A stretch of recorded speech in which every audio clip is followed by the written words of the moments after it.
want to show you guys my starter. She's pretty alive. I don't know if you can see those big bubbles, but here I have my scale and I have my bowl.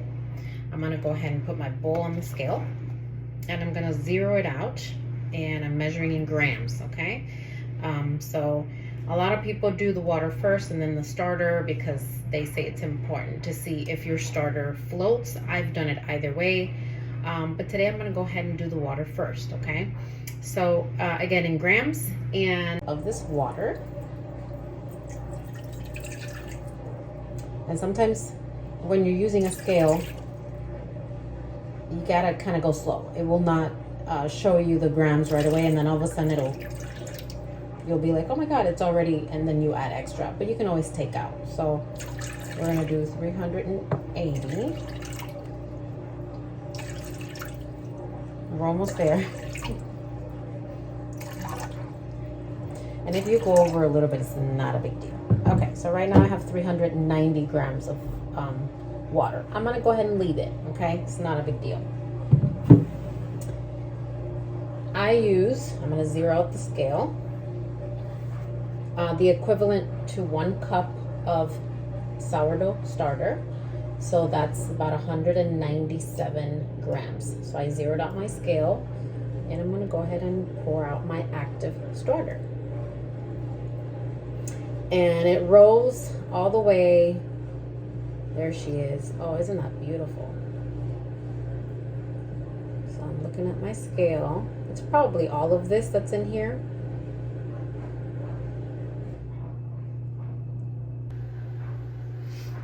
See, right now we're at 100 grams. And there's still a good amount left in there. Let's see how she's kind of floating.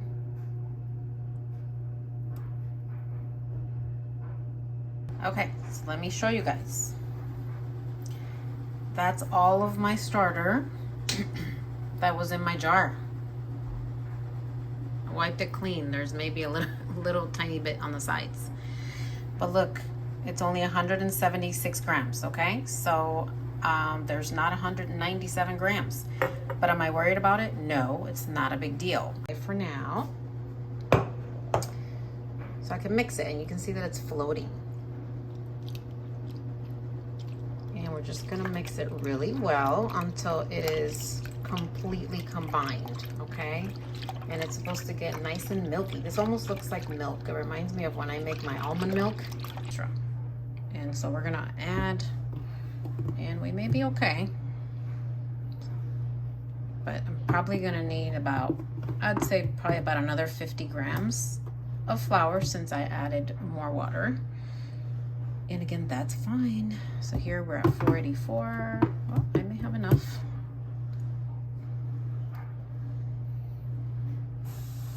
Okay, so I'm at 530, 529. I'm gonna add a little bit more.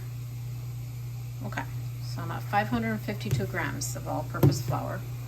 And I still got some left, so that's not bad. And now what I'm gonna do is I'm gonna go ahead and mix it really well. It's just gonna be what they call a shaggy dough. It just means that you don't want any of the flour not incorporated in the liquid. That's what they mean by a shaggy dough.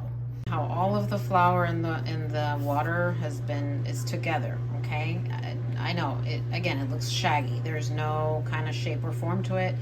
There is a little bit of residue around the bowl, but there's no, pockets of dry flour, okay? So that's what you want.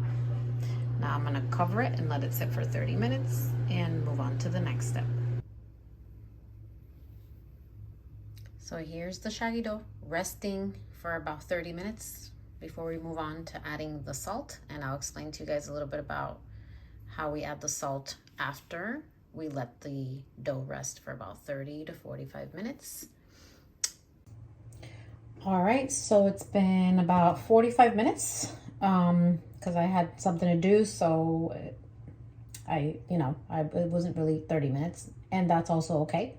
45 minutes, sometimes it's even an hour, and it's okay. So what I'm gonna do now is add the salt. I'm gonna be using pink Himalayan salt.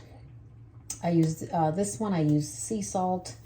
and it's 10 grams of salt. And I have the scale, I've zeroed it out, and the dough's still looking kind of shaggy, but a little bit more relaxed. And actually I started already adding the salt, then I forgot to record. So I have about 4 grams of salt here. So she still looks shaggy, but you can see she's more relaxed, and that's good. That's what we want. So let's add the 10 grams of salt.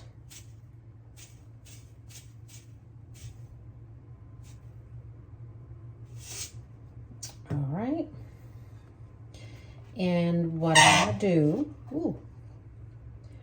in order to incorporate the salt in here, just gonna wet my hands a little bit.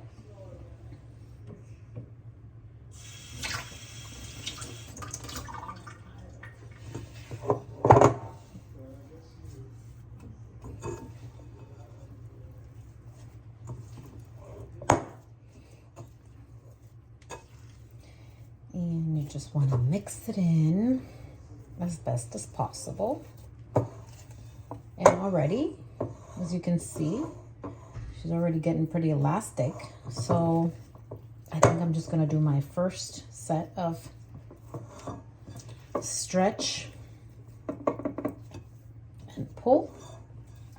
That's what this method is called. This is the only method I've ever used. I know there's another one, or maybe other ones, but I think this is the easiest one. And what you want to do is you want to literally do this stretch and then fold. You're going to turn your bowl around about a quarter turn, and you're going to go around at least 4 times. Again, I don't follow the rules sometimes. So it's been about another 45 minutes to an hour since I did my first stretch and fold on this sourdough. I'm about to do my second stretch and fold, and I want you to look at the dough. She's a little bit puffier, still relaxed, and there's very, very little bubbles in here, very little action, maybe some at the bottom. So it's going.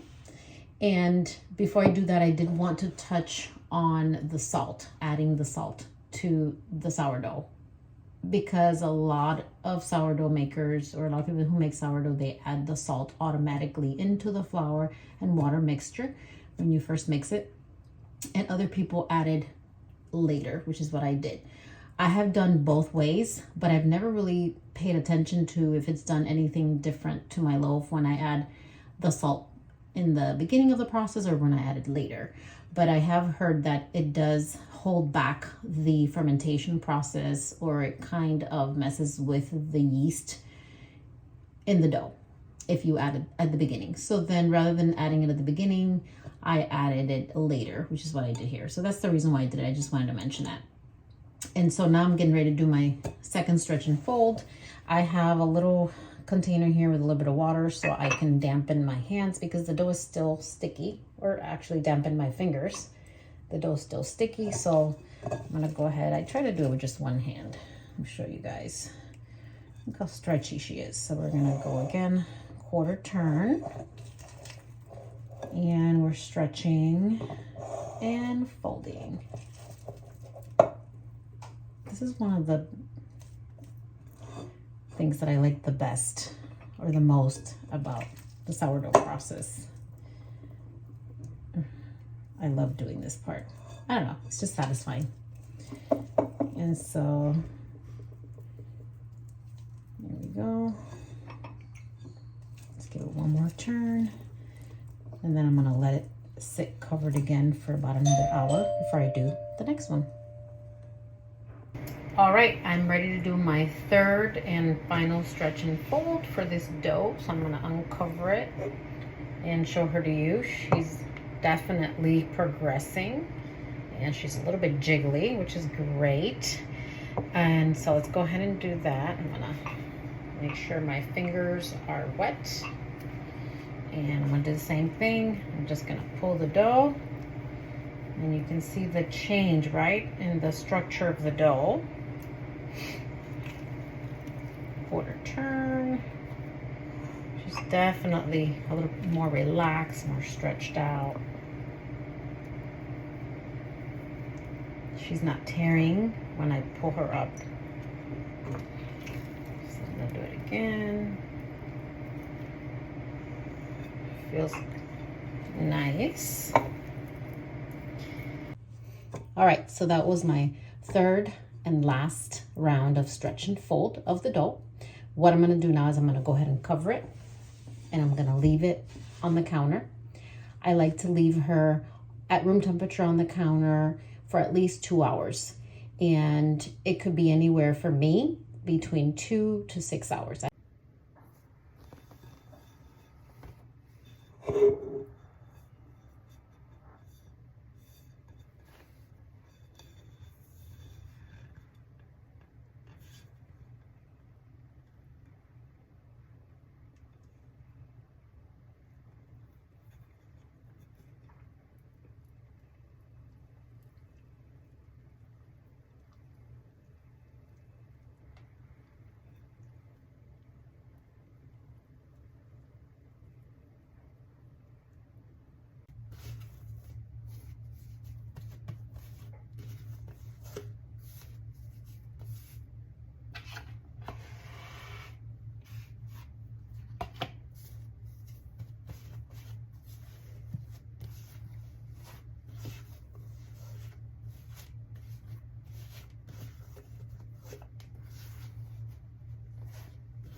Okay, let's cut her up. Look at her. Look at her. Oh my goodness. Oh my goodness, listen to this. Ooh. All right, let's cut her up and see what she looks like inside.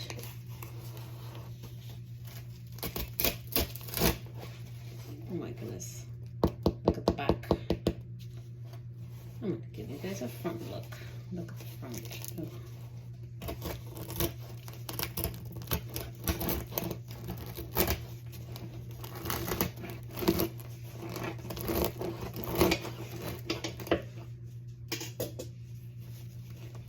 Oh my goodness. All right, look at this. Whoa. Look at this, you guys. And after I baked her, I let her rest for about 2 hours. I let her cool completely. She's completely cooled. 2 hours before I cut her. Oh my God. Beautiful. Ooh.